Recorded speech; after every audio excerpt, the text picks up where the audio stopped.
దండోరా మాట సూటిగా సెటైర్ గట్టిగా. నమస్తే అందరికి, నేను మీ గోపి అలాటి. అందరూ శాకాహారులే గాని రొయ్యల ముల్లెటు వాయే అనేది పాత శాస్త్రం. అందరూ భక్తులే గాని దేవుడి సొమ్ములెటు వాయే అనేది ఇప్పుడు కొత్త శాస్త్రం. పొద్దుగా లేస్తే అందరూ చూడంగా జై శ్రీరామ్ జై శ్రీరామ్ అని అంటారు. కానీ వెనుక పంటి సీసీ కెమెరాలకు అడ్డముండి మరి రాముని ఉండి లేసిన పైసలు దొంగతనం చేస్తారు.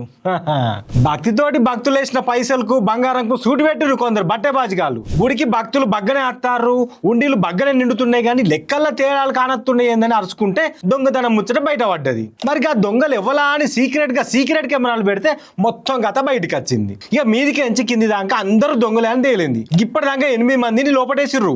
80 లక్షల దాకా రికవరీ చేసిరు పోలీసులు. వాళ్ళు లోపటేసుకున్న దాంట్లో వీళ్ళు బయటికి తీసింది సముద్రంలో శాపం ముళ్ళంతా. ఈ ఇంకో పెద్ద ముచ్చట ఏంటంటే 40 రోజులలోనే 70 మలకల దొంగతనం చేసిర్రట. అంటే గుళ్ళే హారతిచ్చుడు నైవేద్యం పెట్టుడు కంటే ఎక్కువ గుడి హుండీల పైసలు దొంగతనం చేయనికే శ్రద్ధ పెట్టిరు అన్నట్టు.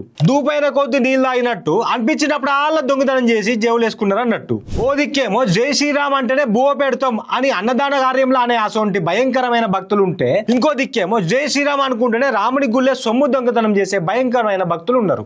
దేవుడి మీద నమ్మకం ఉండి దేవుడు అంటే భయం ఉండి కూడా దేవుడి గుళ్ళే దొంగతనం చేసిరంటే ఇక వాళ్ళను పోలీసు వాళ్ళు చట్టాలు సర్కారే శిక్షిస్తాడో లేకపోతే ఆ దేవుడే శిక్షిస్తాడో చూడాలి మరి. దండోరా మాట సూటిగా సెటైర్ గట్టిగా.